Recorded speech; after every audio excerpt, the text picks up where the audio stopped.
कडाक्याच्या थंडीत एक गरीब म्हातारी स्वतःसाठी खड्डा खणत होती। तिच्या हातात एक चांदीचा चमचा होता। 2 मिनिटांनंतर मी हे जग सोडून जाणार आहे, त्याआधीच मी या खड्ड्यात स्वतःला पुरून घेणार आहे। लोक नेहमी म्हणतात की माणूस आपल्या बरोबर काहीही घेऊन जात नाही, पण हा चांदीचा चमचा मी माझ्या बरोबर घेऊन जाणार आहे। कोणीच माझ्यासारखी मोमोजवाली पाणीपुरी नाही बनवू शकणार। ती चवही आज माझ्या बरोबरच या खड्ड्यात पुरली जाणार आहे। एवढं बोलून ती म्हातारी चांदीचा चमचा घेऊन त्या खड्ड्यामध्ये झोपून गेली आणि वरतून मातीही टाकली गेली। ती त्या खड्ड्यात झोपताच जोराचा पाऊस सुरू झाला। मुसळधार पाऊस कोसळत होता। विजांच्या कडकडाटासह मुसळधार पाऊस कोसळत होता। माझे दिवस संपले, आता मी निघाले। सकाळी सकाळी रामपूर गावामध्ये थंडीमुळे शांतता पसरलेली होती। त्या गावात खूपच सुंदर बाजार भरायचा। त्याच बाजारात नंदिता नावाची एक गरीब मुलगी जुनी फाटके कपडे घालून रडत होती। मोमोज पाणीपुरीवाली आंटी कुठे गेली? आंटी कुठे गेलात तुम्ही? तेव्हाच तिथून जाणारा एक माणूस म्हणाला, अगं, मोमोज पाणीपुरी विकणारी ती बाई आता कदाचित या दुनियेत नाही राहिली। आम्ही पण सगळेजण सकाळपासून त्यांची वाट बघतोय। एवढं बोलून तो माणूस तिथून निघून गेला। इकडे नंदिता रडून रडून बेहाल झाली होती। आंटी, तुम्ही आम्हाला सोडून कुठे गेलात?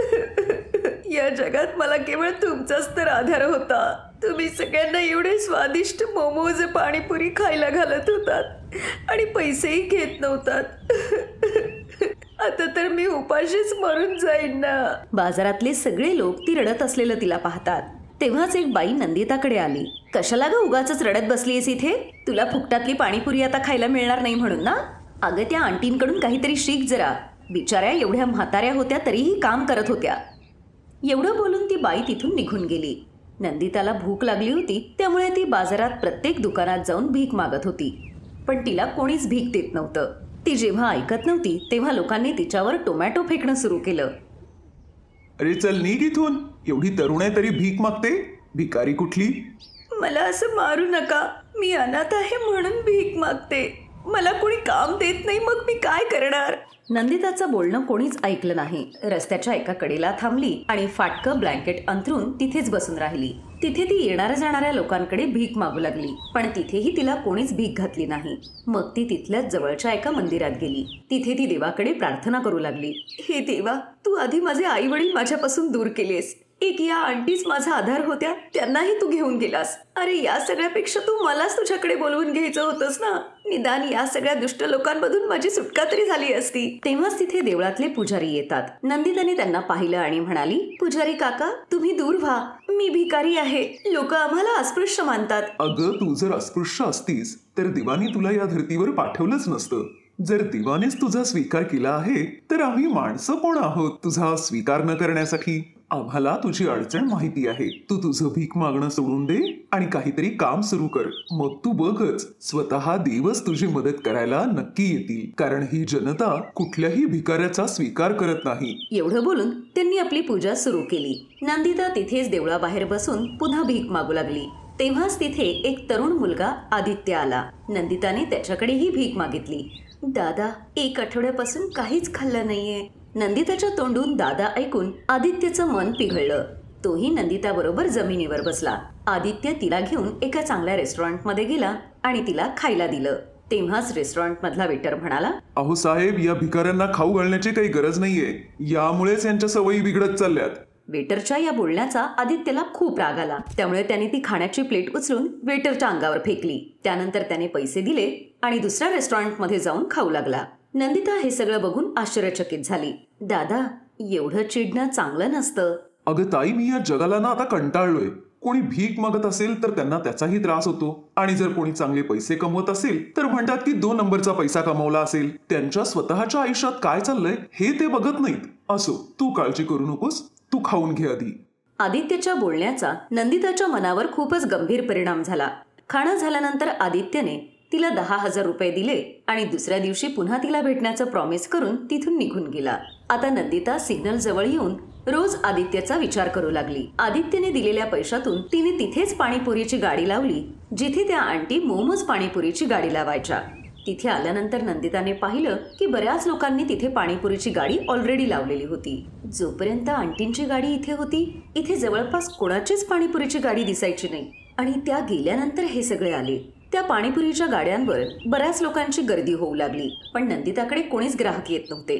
पण संध्याकाळपर्यंत 2 ग्राहक आले. अगं पोरी, आम्ही तर तुला खूप वेळा भीक मागताना बघितलंय. बरं झालं तू हे काम सुरू केलंस. बरं चल, मला तू 2 प्लेट पाणीपुरी दे बरं. हो काका, आत्ता देते. तुम्ही माझे पहिले ग्राहक आहात. नंदिताने त्यांना पाणीपुरी दिली. त्यांनी पाणीपुरी खाल्ली आणि तिथून निघून गेले. मग त्यानंतर समोरचा पाणीपुरीवाला नंदिताच्या गाडीवर आला. तू तुझी पाणीपुरीची गाडी इथून हलव, नाहीतर तुझं काही खरं नाही बघ. जर मी तुम्हाला थांबवत नाहीये तर तुम्ही कोण आलात मला थांबवणारे? ही जागा काय तुमच्या वडिलांची आहे का? चला रे, हिची पाणीपुरीची गाडी उलटी करा. मग त्या सगळ्यांनी मिळून नंदिताच्या गाडीची तोडफोड केली. तिचं सगळं सामान रस्त्यावर फेकून दिलं. नंदिता बिचारी तिथेच बसून रडू लागली. हे देवा, अशा दुष्ट लोकांमध्ये मला आता राहायचंच नाहीये. तू असं काहीतरी कर की आज रात्री मी झोपल्यानंतर मला तू सकाळी उठवूच नकोस. नंदिता आपल्या गाडीजवळच बसून राहिली. मग रात्र झाल्यानंतर तिने ती गाडी सरळ केली आणि त्या गाडीवरच झोपून राहिली. पण सकाळी जेव्हा ती उठली तेव्हा तिने पाहिलं की तिच्या गाडीवर पाणीपुरीचं सगळं सामान ठेवलेलं होतं आणि खूप सारे मोमोजही ठेवले होते. हे सगळं काय आहे? मोमोज, पाणीपुरी, हे सगळं तर अगदी तसंच आहे जसं त्या आंटींच्या गाडीवर असायचं. याचा स्वादही तसाच येतोय. हा स्वाद मी कधीच विसरू शकत नाही. आंटी गेल्यानंतर त्यांच्या मोमोज खाण्यासाठी प्रत्येक माणूस इथे तरसतोय. त्या मोमोजचा स्वाद सगळ्या गावकऱ्यांना ओळखीचा होता. काही मिनिटातच सगळे गावकरी नंदिताच्या गाडीवर मोमोज खाण्यासाठी आले. दीदी, तू तर आंटींचीच आठवण करून दिलीस. त्यांच्यासारखी स्वादिष्ट पाणीपुरी आजपर्यंत कोणीच बनवली नाही. हे तर मलाही कळत नाहीये. आंटींचाच प्रसाद आहे हा. तुम्ही सगळे पाणीपुरी खाऊन घ्या. असं समजा की हा आंटींचाच प्रसाद आहे. तिने सगळ्यांना पाणीपुरी द्यायला सुरुवात केली. ती सगळ्यांना मोमोजवाली पाणीपुरी खाऊ घालत होती. पण तिला ना पाणीपुरी कमी पडत होती ना मोमोज. संध्याकाळी जेव्हा लोकांची गर्दी संपली तेव्हा समोरच्या गाडीवरचा पाणीपुरीवाला पुन्हा तिच्याकडे आला आणि तिच्या गाडीचं नुकसान करू लागला. तिच्या गाडीला हात लावताच अचानक जोरात विजेचा कडकडाट झाला आणि मग तिथे त्याच आंटींचा आत्मा प्रकट झाला, ज्यांनी चांदीचा चमचा घेऊन स्वतःला पुरून घेतलं होतं. तिथे असलेले सगळे लोक खूप घाबरले. अरे, ही आंटी तर मेली होती. बहुतेक हा त्यांचाच आत्मा आहे. अरे चला, पळा रे इथून लवकर. आजूबाजूचे सगळे लोक भीतीने तिथून पळून गेले. मग त्या आंटींचा आत्मा नंदिताला म्हणाला, पोरी, हा सगळा चमत्कार मीच केला आहे. हे घे जादूचा चमचा. जोपर्यंत हा तुझ्या जवळ असेल तोपर्यंत ना तुला पाणीपुरी कमी पडेल ना मोमोजची कमी भासेल.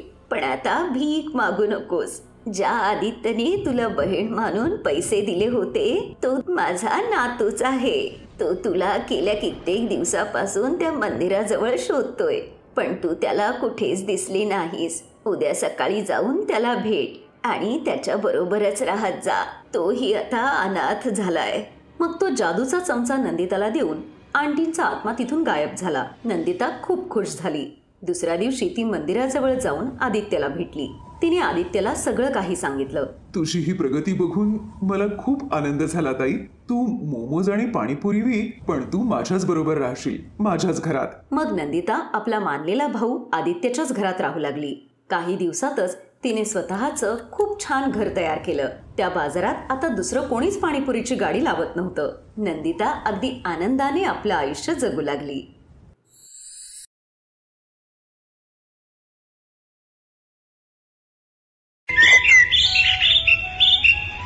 हां, चला तर मुलांनो, लवकर तुमच्या वह्या काढून माझ्या टेबलवर ठेवा. सगळ्यांनी होमवर्क तर केलाय ना? हो मॅम, आम्ही सगळ्यांनी केलाय. पण हा शामू याने होमवर्क नाही केला आज. अरे पण असं का? शामू, काय झालं? तू होमवर्क का नाही केला? सांग बरं मला. शामू गप्प बसला. हे बघून मेघा मॅडमला राग आला आणि त्यांनी शामूला शिक्षा देण्यासाठी त्याचा हात पकडला. तर त्या आश्चर्यचकित झाल्या. त्या शामूला म्हणाल्या, अरे शामू, तुझ्या हाताला काय झालं? मॅम, मी सांगू? नाही, तू गप्प बस सुमित. मी शामूला विचारतीये. शामू, सांग बरं मला, काय झालंय हे? चुलीवर पोळी बनवत असताना माझे दोन्ही हात भाजले गेले. अरे पण तू पोळी का करत होतास? तुझी आई कुठे आहे? आई खूप आजारी आहे मॅम, आणि बाबा शहरात गेलेत कामासाठी, त्यामुळे मलाच जेवण बनवायला लागतं. पण काल माझे हात भाजले त्यामुळे आज जेवणच नाही बनवलं. शामूचं बोलणं ऐकून मेघा मॅडम उदास झाल्या आणि मग विचार करत म्हणाल्या, शामू, हे घे, हे पैसे ठेव आणि आता रिसेस झाली की काहीतरी खाऊन घे. कसा खाणार मॅडम? इथे तर काहीच मिळत नाही. त्या मुलाचं म्हणणं खरं होतं. ही सरकारी शाळा एका खूपच निर्मनुष्य ठिकाणी जसवदापूरमध्ये होती. तिथल्या लोकांना खरेदीसाठी खूप लांब जायला लागायचं. त्यामुळे शाळेच्या आसपास खाऊचं दुकान किंवा कॅन्टीन असण्याचा प्रश्नच नव्हता. पण आज शामूच्या हालतवर मेघा मॅडमना खूप वाईट वाटत होतं आणि पैसे देऊनही काही उपयोग नाही हे कळाल्यावर त्यांनी स्वतःचा डबा त्याला खायला दिला आणि प्रेमाने त्याला म्हणाल्या, हे घे शामू, हे खाऊन घे आणि आई, जोपर्यंत तुझी आई बरी होत नाही तोपर्यंत तू रोज तुमच्या सगळ्यांसाठी माझ्याकडून डबा घेऊन जाशील, ठीक आहे? त्यांचं बोलणं ऐकून शामूला खूप आनंद झाला. मॅडम, प्रिन्सिपल सरांनी बोलावलंय तुम्हाला. मी क्लास झाल्यावर भेटते त्यांना. नाही मॅडम, साहेब खूप चिडलेत. आत्ताच्या आत्ता बोलावलंय त्यांनी. अरे पण मी आता क्लास घेतीये ना. मॅडमने हे बोलून शिपायाला तिथून जायला सांगितलं आणि मग जवळपास 2 महिन्यानंतर, आता संज्ञा आणि सर्वनाम हे तुला नीट समजलंय ना? हो मॅडम, मला समजलं. सुमित, तू पाढे लिहिलेस का? हो मॅडम.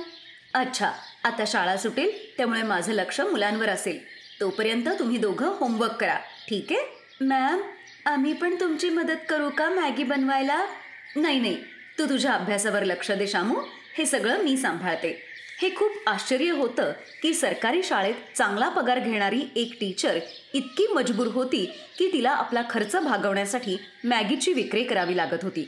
हे खरं होतं आणि आता ती शाळेबाहेरच मॅगीची गाडी लावायची, जिथे मधल्या सुट्टीत आणि शाळा सुटल्यावर मुलांची रांग लागायची. मॅडम, मला एक मॅगी पाहिजे. मॅम, मला पण. मॅम, मला तर 3 प्लेट मॅगी पाहिजे. अच्छा, 3ही प्लेट काय तूच खाणार आहेस का? नाही मॅम, एक माझी, एक केशवची आणि एक गौरीसाठी. मग ठीक आहे. असं बोलून मेघाने फटाफट सगळ्या मुलांच्या हातात मॅगीच्या प्लेट्स दिल्या. तिने मॅगी आधीच तयार करून ठेवली होती. काही मिनिटातच मेघाने बनवलेली सगळी मॅगी संपून गेली. त्याचवेळी मेघाच्या गाडीजवळ एक कार येऊन थांबली. 1 प्लेट मॅगी मिळेल का? सॉरी सर, तुम्हाला थोडं थांबावं लागेल. 5 मिनिटात करून देते. अरे नो प्रॉब्लेम, तुम्ही आरामात बनवा, मी वेट करतोय. त्या माणसाचं नाव अभिजित होतं, जो मेघाला मॅगी बनवताना बारकाईनं बघत होता. मग त्याची नजर बाजूलाच बसलेल्या मुलांवर गेली, ज्यांना मेघा शिकवत होती. ते बघून अभिजितने मेघाला विचारलं, ही मुलं शाळेत जात नाहीत का? पण जेव्हापासून शाळेत नवीन टीचर आले तेव्हापासून शाळेत अभ्यास होतच नाही, म्हणून मॅम आम्हाला शिकवतात. सुमित, तू गप्पा बस आणि तुझं काम कर. सर, हे घ्या तुमची मॅगी. मेघा ज्या पद्धतीने सुमितला ओरडली त्यापुढे आणखी विचारण्याची अभिजितची हिंमतच झाली नाही. त्याने गुपचूप मॅगी खाल्ली आणि मेघाला पैसे देऊन निघून गेला. मेघा हे बघून आश्चर्यचकित झाली की अभिजितची गाडी तिथून निघून थेट शाळेत गेली आणि मग इथे सगळं ठीक आहे सर, म्हणजे सगळं छान आहे. चुकीची माहिती मिळालीये. काय चूक आणि काय बरोबर हे मी शोधून काढेलच चव्हाण सर. आत्ता मला तुमच्या स्टाफला भेटायचंय आणि मुलांनाही. अरे सर, त्याची काय गरज आहे? तुम्ही माझ्याबरोबर घरी चला ना. तुमच्यासाठी स्पेशल जेवण बनवलंय मी. आणि त्यानंतर मी इथे जेवणासाठी नाही तर शाळेचं इन्स्पेक्शन करायला आलोय चव्हाण सर. आणि तुम्ही मला माझं काम करू द्या, नाहीतर तुमच्यासाठी हे योग्य होणार नाही. खरं तर अभिजित त्या एरियामधला जिल्हा शिक्षण अधिकारी होता, जो शाळेच्या इन्स्पेक्शनसाठी आला होता. काय, तू हे खरं सांगतोयस? त्या मॅगी विकणाऱ्या इथे टीचर होत्या, पण त्यांना नोकरीवरून कोणी काढलं आणि का? मेघा मॅडमला प्रिन्सिपल साहेब खूप दिवसांपासून त्रास देत होते, पण त्या दिवशी हद्दच झाली. हॅलो सर, तुम्ही मला बोलावलं का? मी अर्धा तास आधी बोलावलं होतं, पण तुम्ही आत्ता आलात. तुमचा हाच बेशिस्तपणा तुमची नोकरी घालवेल, मी सांगून ठेवते तुम्हाला. सर, मी तेव्हा क्लास घेत होते. मुलांना सोडून इथे येणं म्हणजे बेशिस्तपणा नाही का? एनिवे, तुम्हाला काही बोलायचंय का? मी तर खूप वेळा सांगतो, पण तुम्ही ऐकता कुठे? हे बघा मेघा मॅडम, सरळ सरळ ट्रान्सफर मान्य करा, नाहीतर... मी पण तुम्हाला खूप वेळा सांगितलंय सर, मी इथून कुठेही जाणार नाही. तुम्हाला तुमच्या नातेवाईकांना इथे आणायचंय तर दुसऱ्या मार्गाने आणा. इथल्या मुलांना माझी गरज आहे आणि त्यांना सोडून मी कुठेही जाणार नाही. मेघा मॅडमनी ऐकलं नाही आणि मग साहेबांनी त्यांच्यावर चोरीचा आळ घेऊन त्यांना नोकरीवरून काढून टाकलं. अरे पण असं कसं? चोरीचा पुरावा तर पाहिजे ना. आणि मेघाने या प्रकाराची तक्रार का नाही केली मग? कसं करणार? प्रिन्सिपल सरांनी डोकंच तसं लावलं होतं. शाळेतून कम्प्युटर स्वतः चोरी करून मेघा मॅडमच्या घरी ठेवले आणि गावातल्या काही लोकांना पैसे देऊन साक्षीदार उभे केले. आता तुम्हीच सांगा साहेब, मेघा मॅडम तरी काय करतील? पण त्यांचं मन एवढं मोठं, एवढं सगळं होऊन बी त्या गावाला आणि पोरांना सोडून गेल्या नाहीत. पोरांच्या खाण्याचे हाल होऊ नयेत म्हणून स्वतःच मॅगीची गाडी सुरू केली आणि गावातल्या गरीब पोरांना त्या फुकट शिकवतात पण. सगळं सत्य ऐकल्यावर अभिजितला मेघाबद्दल खूप वाईट वाटलं. त्यांनी स्वतः मेघाबद्दल चौकशी केली आणि मग 1 आठवड्यानंतर, मेघा मॅम, आजपासून तुम्ही या शाळेच्या प्रिन्सिपल आहात. चव्हाण सर आणि त्यांच्या नातेवाईकांना सस्पेंड करण्यात आलंय. त्यामुळे आजपासून तुम्ही ही मॅगीची गाडी बंद करून तुम्ही माझ्यासाठी जे काही केलं त्याबद्दल थँक्यू सो मच सर. पण माझी मॅगीची गाडी बंद करू नका, कारण माझ्यासारखीच मुलांनाही त्याची गरज आहे. मी माझं हे काम शाळेच्या आत आणून कॅन्टीनच्या रूपात चालवू शकते का सर? अभिजितने हसून मेघाला परवानगी दिली आणि मेघा संपूर्ण गावात मॅगीवाली मॅडम म्हणून प्रसिद्ध झाली. ती आता शाळेच्या आणि गावातल्या मुलांच्या उज्ज्वल भविष्यासाठी अगदी तयार होती. Best buddies. हॅलो मित्रांनो, हा व्हिडिओ पाहिल्याबद्दल धन्यवाद. जर तुम्हाला हा व्हिडिओ आवडला असेल तर कृपया लाईक, सबस्क्राईब आणि कमेंट नक्की करा. आणि हो, शेअर करायला पण विसरू नका. अजून असेच मजेदार व्हिडिओ पाहण्यासाठी खाली दिलेल्या घंटीला दाबा. बघत रहा बेस्ट बडीज.